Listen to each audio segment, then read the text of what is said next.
this session is on knowledge management, and to give the first presentation, I invite Dr. P.K. Bhattacharya, the Associate Director and ENVIS Coordinator from TERI.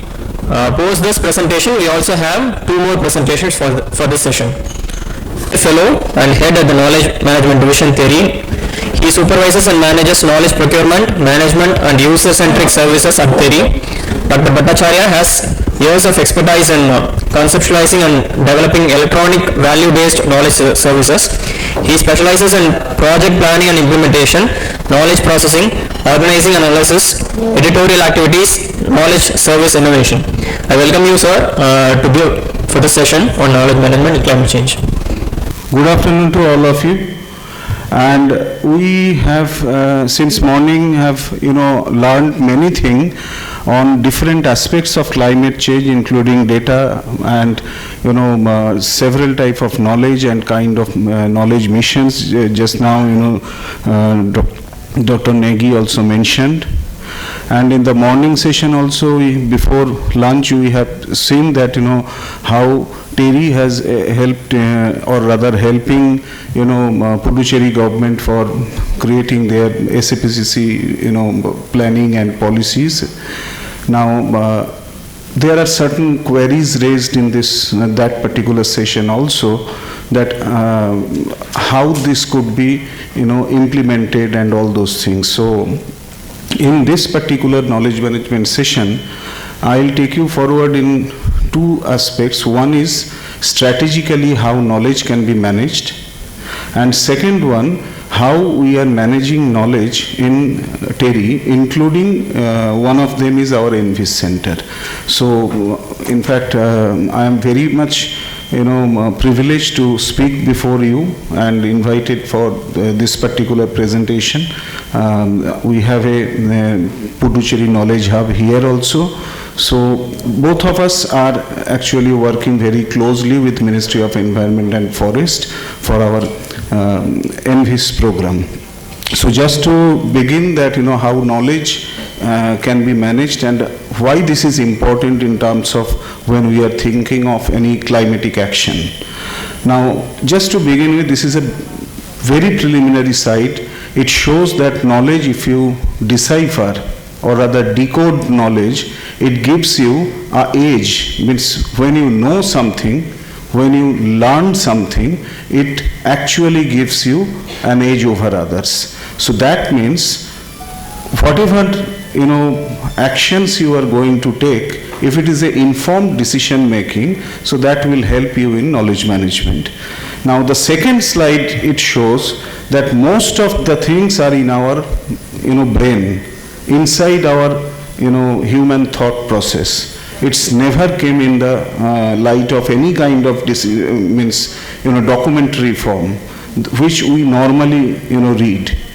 So that actually makes things more complex, that you have to know many things which actually resides within the human brain and needs to be reinvented. And that's the reason what is happening, that different governments or different organizations are working in silos without a proper coordinated approach.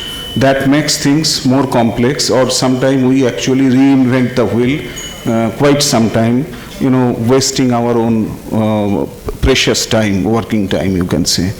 Sorry. Now, knowledge management could be of several types. We all manage our own knowledge in our desktop systems or in our home systems or whatever system you say. And in the individual capacity, it could be managed in the organization capacity, could be in the state or national level, or much more beyond international level also, like elder communities, what they are managing, or GWEB communities, how they are managing knowledges. So that is an international knowledge management system. Like World Bank, they manages knowledge management systems for entire world. For different countries' knowledge, they are actually accumulating and sharing knowledge. So it could be done at any level. So in your case, it would be state-specific level. Now, earlier days, we used to manage knowledge only in desktop, But these days everything is in cloud based.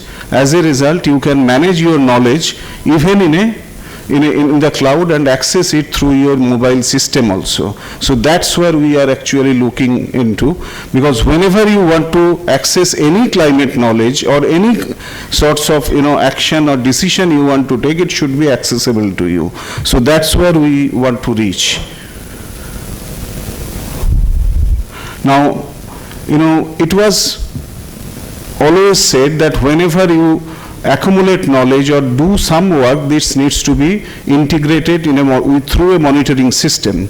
And this monitoring system these days could be done through social media analytics or Google Analytics, where more commonly we use, every organization use this.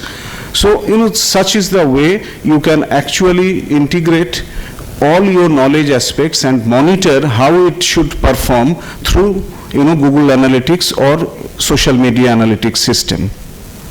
Now, what are the success factor? Why it should be successful? Now, there are 3 C's in knowledge management. This is a very general understanding of knowledge management, but this is required. First of all, that you have to connect with people. That means community participation. Since morning, in many sessions it has been told that community participation is essential. Community could be your industry, could be your research, could be your government, policymakers, could be your society at large. So whosoever you think of, could be beneficiary of your climatic action, so you need to connect with them.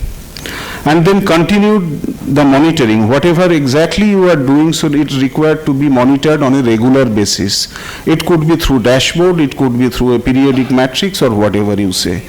And the third one is, within the community, you have to have credibility. You have to establish trust and credibility that you can, whatever you are doing for good. So these 3 things are very essential for engaging community and getting success in knowledge management in a larger scenario.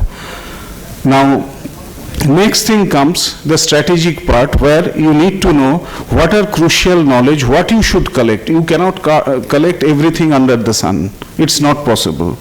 So what exactly knowledge you need to collect?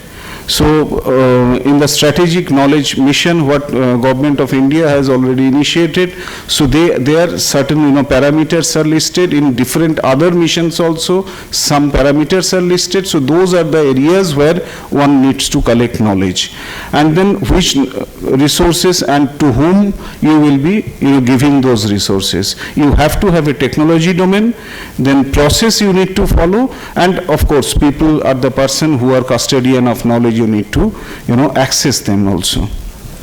Now, when you see how the framework or working model actually operates, so it operates in a different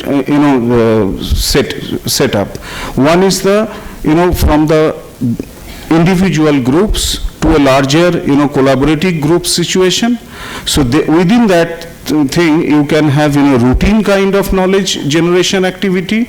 Sometimes it is very complex work related activities, and sometimes it is a interpretation or rather forecasting kind of thing, which in the initial day, sessions it was talked into. And within that there is an integration model where you can actually integrate all your knowledge learning from different sources.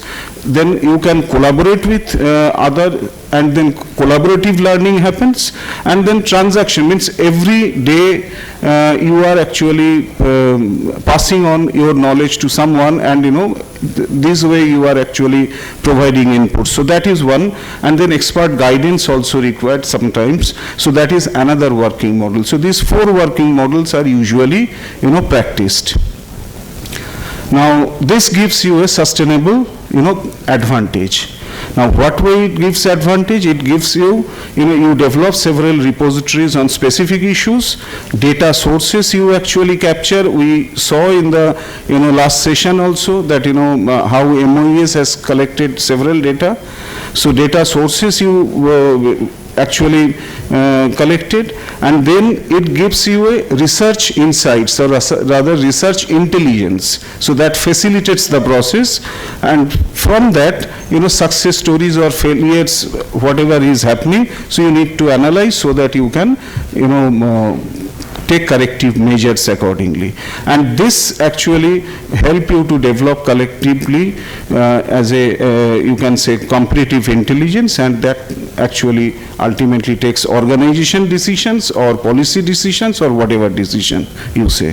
So this is how knowledge management help the entire system. Whatever you actually will be developing or collecting, so this is how system actually functions and works. Now, knowledge management require investment in the beginning. Now, in TERI, we have, exercised this process, and we follow knowledge management practices where we collect all knowledge items, where duplication of work is minimized, people can access several knowledge items, and then ultimately evidence-based, case studies, etc., we can develop and showcase through our different, communication tools to, various kind of stakeholders or other at the community level. That helps us to take decisions also. Now, in TERI, we could find that, it takes 4 to 5 years in under our situation, that is a organization setup, that this is how, break-even comes. When, your investment is actually, you can far supersede the benefits accordingly. Now, in the beginning of the knowledge management system, if you see impact versus time, so in the beginning, you will develop certain tool sets, toolkits, you can say. So those are actually your repositories or whatever you say. And that will help you to develop your capacity or skill sets, and that eventually will change your mindsets. So this is how, your investment or your impact actually will enhance and leads to sustainability. So these are my, some, beginning or rather general slides to make you understand that why knowledge management is so important in, managing all climatic actions and decisions.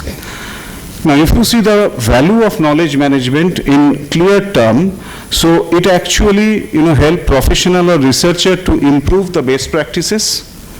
Now, when you see a lot of data are getting involved in knowledge management, so, when you actually analyze those data or analytics are applied, so those data actually build larger data set or help us to take decisions. And definitely it helps donor agencies also, because they can also monitor those data, and that becomes evidence for them. So this is how, things are, moving forward. Now, if you see in the state level, it's mainstreaming climate action, different projects, programs, policies. So whenever you are actually putting all those in the form of a knowledge repository, so it becomes accessible to others. So access becomes easier, means participation becomes easier. Then, institutionalizing climatic knowledge management system at the state level, at every stage, in every, department level. If you see that, 10 years in the past, last decade, Government of India has taken decision, and nowadays all ministries are following the same pattern. Any big mission what Government of India is actually, framing, so knowledge management is part of that.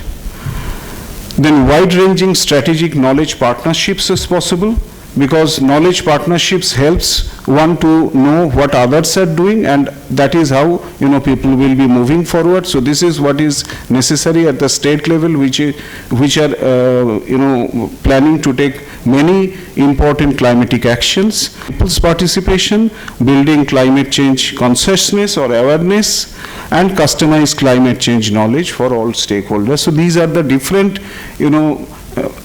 helping hand knowledge management can extend to you.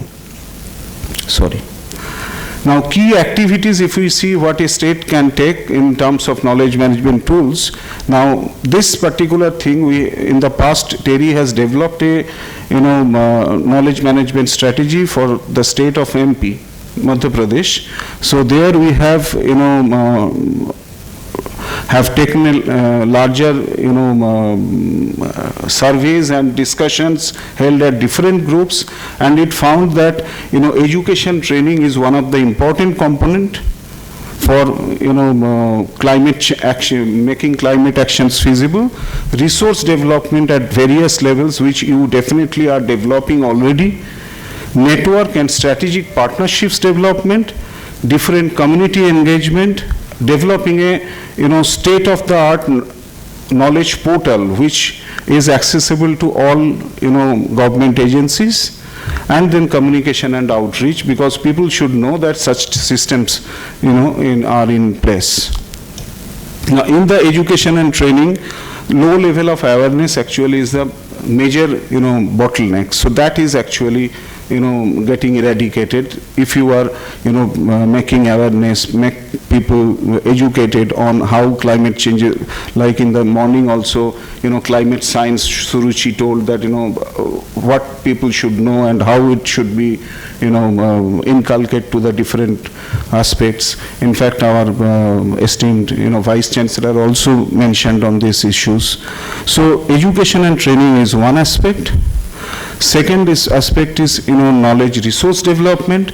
Now, knowledge resource development, you have to understand what is stakeholders' interest, and accordingly you develop your knowledge resources, and that should be developed in collaboration and with the partner organization. So identify who all are working substantially, can contribute to your knowledge development process, and integrate their learnings, their best stories, success stories in the process, so that that give a rich collection of all resources under the one roof. So that is one thing. So the list goes on like this: collecting research studies, etc., compilation of latest scientific studies, inventory of experts, then information about best practices, policy briefs, audio video clips, showing your effectiveness. So these are basically few things or few repositories any organization or state need to develop to build their initial knowledge management system. So now when you see network, so KM ecosystem has extensive network within the state. So it's networked with the advocacy groups, and through which policy making and decision support system actually it helps. It is networked with the global organizations or global networks, so that global SOPs or best practices come into the domain. It's included with the grassroots level NGOs. They are basically interacting with communities more than anybody else probably. So in such cases, they could give you, ground level realities and, SOPs or best practices or the problems or issues to be tackled. So all these things can be, part of your strategic partnerships, can be developed accordingly. And of course, media is important component to that. Expert system, expert knowledge is also another issue. Now, this is basically give you the scope of such kind of partnerships, like identify knowledge needs, building networks based on those knowledge needs, and then incentivize those people, and clear rules and guidelines needs to be developed so that such thing doesn't get deviated from your actually what you are expecting to happen. Now in TERI, if we see that there are several years we are working in ENVIS project, which is Ministry of Environment's one umbrella project. So as part of that project, we promote, or rather we capture different type of knowledge, develop several reports on environment area as such. Of course, that is part of climate change only. So such type of, and we engage with community at the village level also because our ENVIS center worked in that way in the vicinity of Delhi, whatever villages are there, so we have given them, or we have tell them what are the environment awareness and how their environment could be improved further, and all those issues we have given through a community based village environment development and awareness program. So that was actually facilitated by MOEFCC couple of years back. So several knowledge documents we developed. So this is our website, so which actually give you all sorts of stories, case studies, services, glossary items, whatever you see. So all these informations you can definitely find based on climate change. So it's entirely not only on Puducherry, but this is mainly on entire India. We are collecting as in the area of renewable energy and climate change. So that is our actually ENVIS Center's main work area. Now, in the process, we develop several knowledge items, or rather you can say reports. So TERI has a extensive research divisions. So with support from them, what we do that we develop several reports, we get them validated, adequate data is getting added into it, and thereafter these reports are published. Sometime we publish it and are well appreciated in ministry as well as in PMO also, like this compendium of renewable energy case studies and climate change case studies. So that's got much appreciation, because that there we get case studies across India from different parts, whatever is best done. So similar type of waste to energy, smart cities, all those reports have been developed in the past and are currently available in our site, where people can go and get it checked.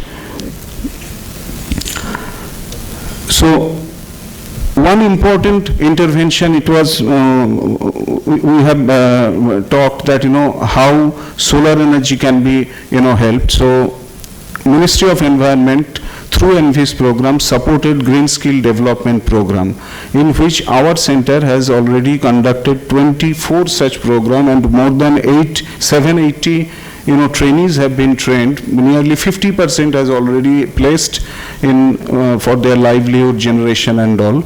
So there they have been trained for 35 days continuously, and awarded certificate programs also. Such is the type that solar energy, wherever you feel that is necessary, so such kind of training programs could be organized and make people aware, and all those trainees who will be sufficiently educated, so they are industry ready and could be part of the industry straightway. So that is what is happening now in our program. So last year we are right now we are conducting 7 ongoing GSDP training programs. So there also the rate of placement are nearly 50% or so. So during this training, we take the trainees to different, this is how community engagement happens. That is, with field exposure trips, we make them to do different type of solar installation, solar power plant installation, so that whenever they require to do this thing in any government or any, for any industry setup, so they can do it. And our trainees are therefore well equipped and well trained also, and we remain connected through different WhatsApp groups, and of course through one app we have developed as part of ENVIS, and this particular, through that app we remain connected with our trainees. Whenever there is any queries, we sort it out then and there. Now we have conducted through our ENVIS platform, taking help of different of our research support, because TERI has a wonderful research team, like we have waste management, climate change, water, and then forestry and all those things. So on those issues, like on different aspects, like when it was COVID, and we conducted a training on hazardous waste, means medical waste, how it should be managed. medical PPE kit, etc., those things, how it should be managed, such kind of things. So it's timely actually. Similarly, as part of the government's program, so we also participated and had a month-long campaign on how to minimize plastic waste and how to manage plastic waste. So such type of webinars we regularly conduct. Different stakeholders outreach we do, and our stakeholders are not only policymakers but also to students. So you can see that our earlier minister was also part of one such Environment Day program in 27-28, where we got a lot of support from MOEFCC. Now we through different website, not only through website but also through different our promotional Twitter handle or other social media tools, and many times our documents are getting uploaded in the MOEFCC's Twitter handle, which is getting a lot of attraction or attention of people. Now beside this ENVIS, TERI has also worked for Norwegian agency, and we have developed specialized library in climate change. So there you can find a lot of resources. So, and these resources are freely accessible to each one of them, and you can go there and get those resources downloaded from any of the document. So this is how this website is searchable, and one can find those information. So this is how, in a wider perspective, knowledge is getting managed. Now another specific example I want to give, which we have done with DFID. So there we have developed a knowledge exchange for sustainable development. So there people can even give lot of resources, and they can share their resources, which is getting published here. Not only that, it gives you a major platform where people can share their interviews also. So those things are getting managed.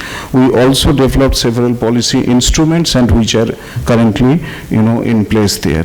Beside this, knowledge items like different type of information contents you can also find as part of this resource. And this is again searchable. So this is how the documents will be displayed to you.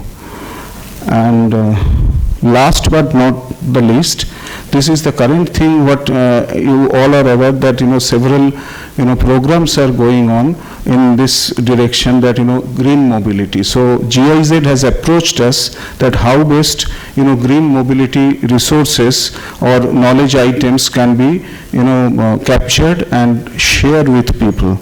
So this is a one-stop shop we have developed, which is giving you all resources on low carbon transportation, not only on EV only, but in any other aspects also.